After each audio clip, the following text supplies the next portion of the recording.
Hi folks, I'm Bob Malden. In Season 1, we introduced you to a man by the name of Brooks Gremmels, the man who rebuilt Ben Wheeler, Texas. Having grown up just a few miles from Ben Wheeler myself, I was grateful to Brooks and his team for what they were able to do to bring back what was once nothing more than a ghost town. Ben Wheeler is now a thriving town with visitors from all over the state. We lost Brooks Gremmels this week. Ben Wheeler and the folks living around there lost a hero, and I counted Brooks Gremmels as a friend. But his personality was such that if you spent just a few minutes with him, you would feel like an old friend. This week's episode is dedicated to Brooks Gremmels, Ben Wheeler, Texas, and all the friends he leaves behind. Ben Wheeler, Texas, a small East Texas town that was bustling with activity at the turn of the century. But like so many other small towns, when the railroads and highways bypassed it, it fell into decline. Over the last few years, though, Ben Wheeler has been brought back to life. Behind all the new progress is a man by the name of Brooks Gremmels. Brooks put his time and resources into restoring the city, but not before learning a lot about Ben Wheeler's past. Ben Wheeler was settled along with the rest of East Texas in the first part of the 19th century. We had a mailman that traveled through Ben Wheeler delivering mail by horseback, carrying the mail on a mule, and he used to camp in what is now Ben Wheeler. And he camped with a man named Clough, C-L-O-U-G-H. When they decided to form the town and to bring in a post office, they were searching for a name. They came up with the name Clough. But of all things, there was a Clough, Texas, surprisingly. So they searched around and decided, why not name it for the postman himself? His name was Benjamin Wheeler. He lived over in Jordan, Saline, about 16 miles northeast of here. And they actually did. They named it after our postman, Ben Wheeler. And with the new name, the town grew. Soon there was need for a bank.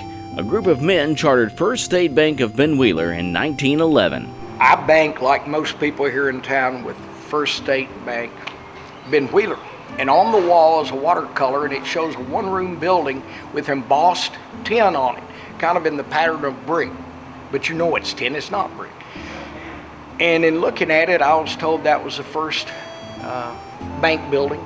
It was built, I believe, in 1906.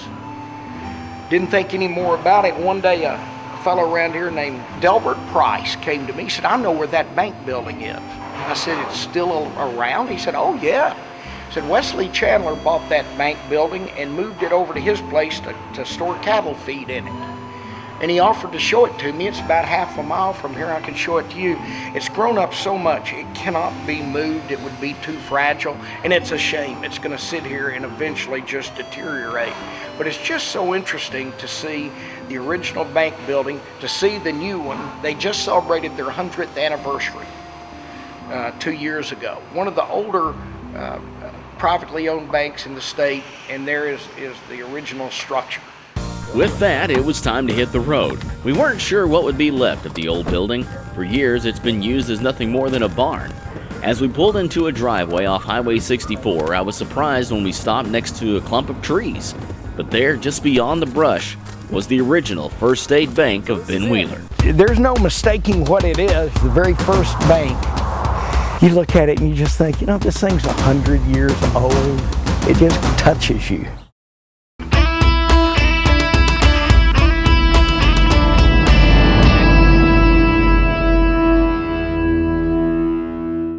First State Bank, Ben Wheeler, Texas.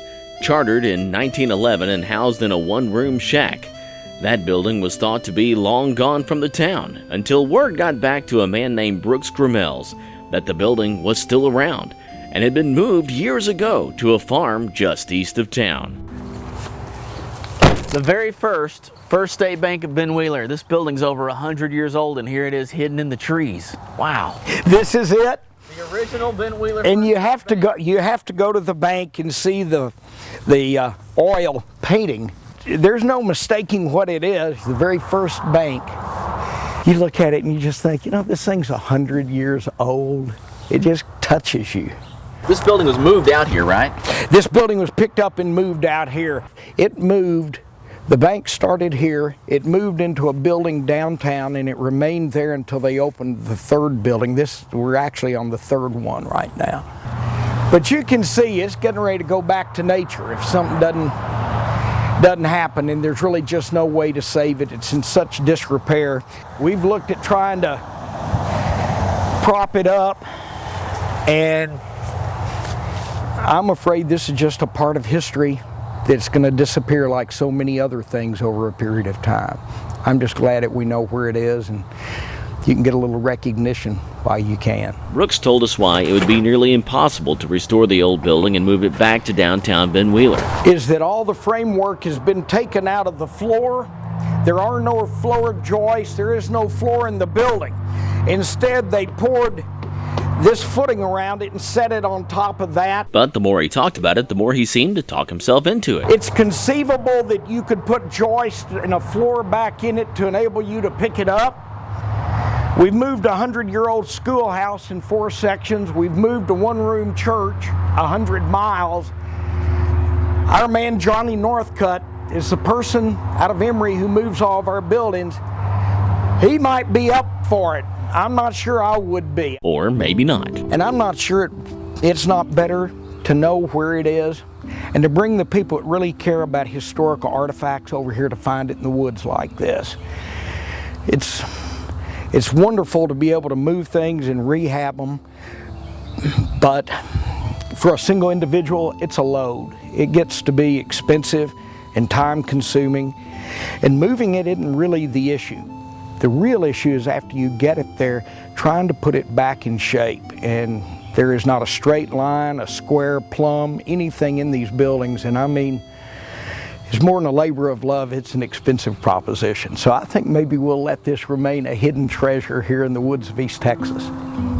It's hard to believe that this building we're standing in right now 100 years ago was the original First State Bank of Ben Wheeler. Located in downtown Ben Wheeler, moved out here and now used as nothing more than an old barn.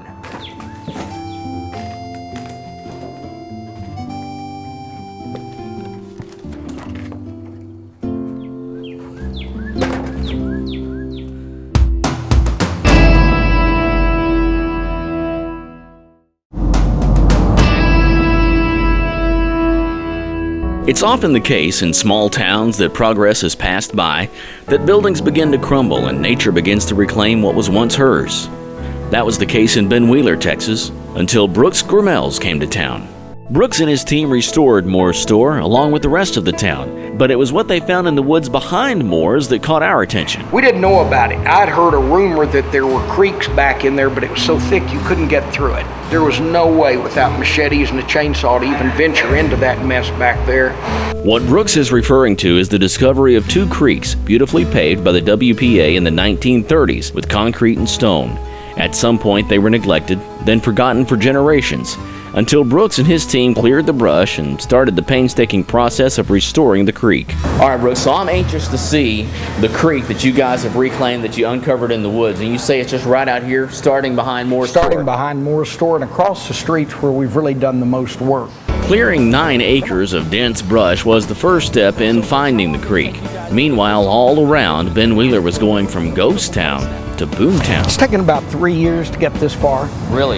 None of this was here. This building wasn't here. The next one wasn't there. I don't know where the stopping point is. I didn't realize when I started this project that there wasn't an end game to it, but there really hadn't been. This is what the creek looked like before you reclaim it. If you looked at it right now, you'd think it looked like any other creek that you've ever seen. There doesn't appear to be anything here to restore. This is the brass plaque that originally came from here. It says Works Progress Administration 1935 to 1937. But this was posted over here on the creek. And again, it's kind of like you'd see Bergfeld Park in Tyler. It's got the same brass plaque and the same kind of rock work. All of this was grown up and covered. Oh. You couldn't find this creek. No. There's no way to get down here. A lot of work has been done, but so far only a few stones are visible through decades of sediment and growth. But Brooks tells us that across the street, more progress has been made restoring the creek. And now the highway department is going to come in and help us clear some more of the silt out over here. Across the street, another new park and concert venue, and the main feature, the 1935 Stone Creek restored to its original beauty. Oh, wow. He said, if you'll go down there and dig underneath that dirt, you're going to find something special. And we came down with the fire department's help and blew this sediment off this side of the creek.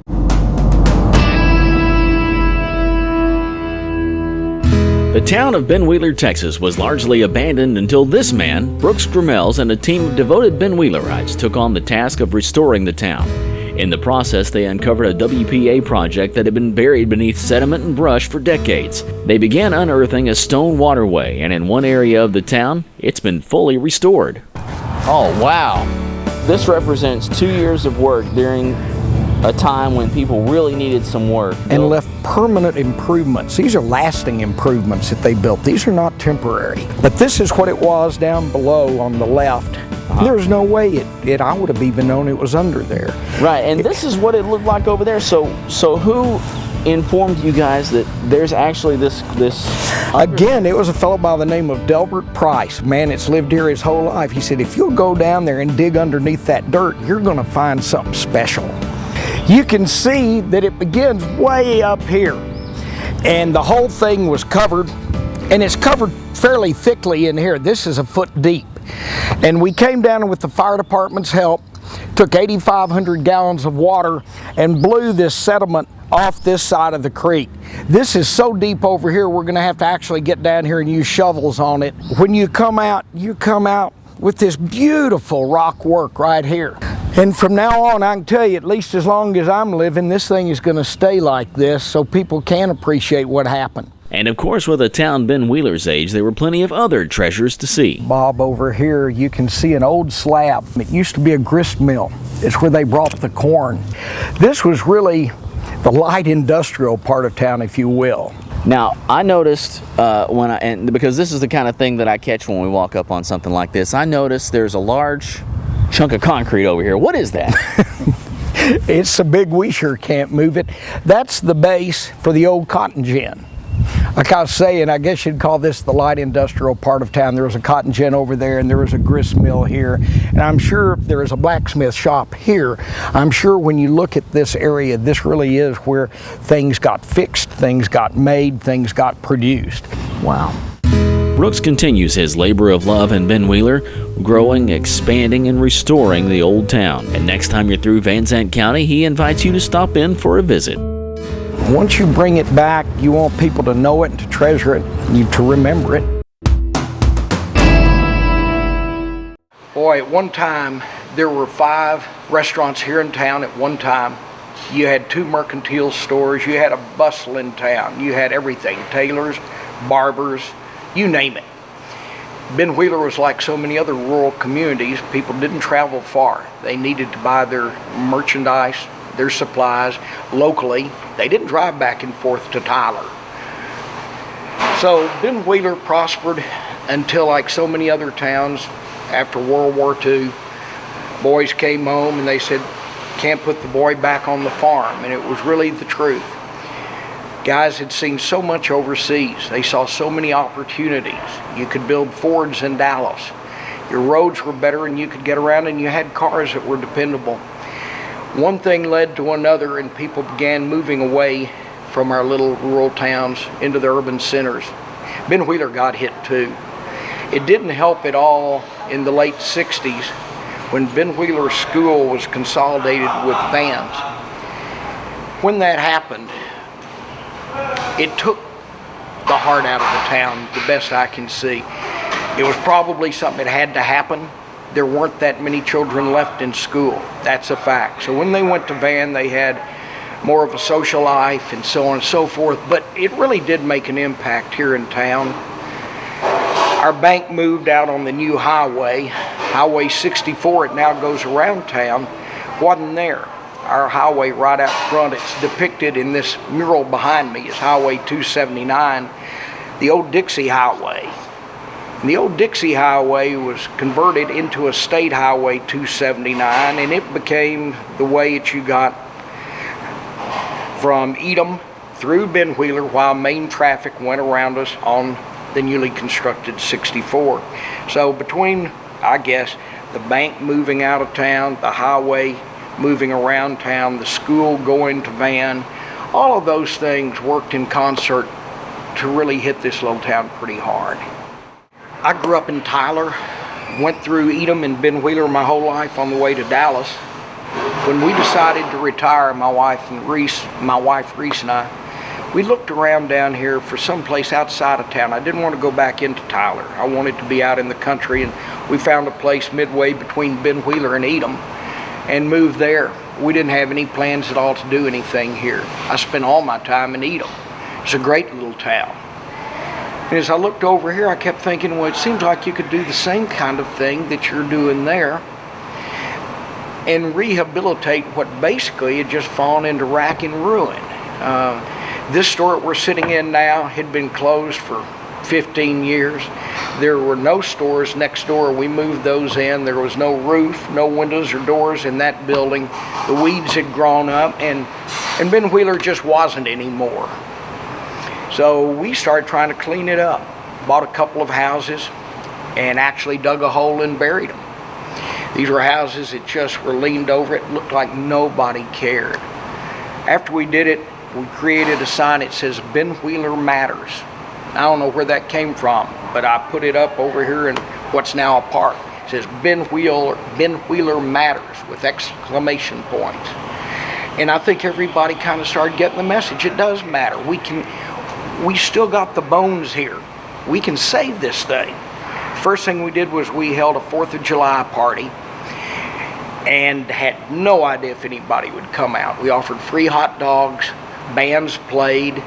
You may have played over there, as I recall you did.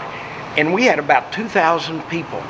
And they were looking at each other and halfway laughing and crying, saying, well, I didn't know you were still living. I haven't seen you since you got out of high school, and so on. Boy, it was from that moment on, I knew what I was supposed to be doing. It was like a calling. Okay, let's just see how far we can go with this.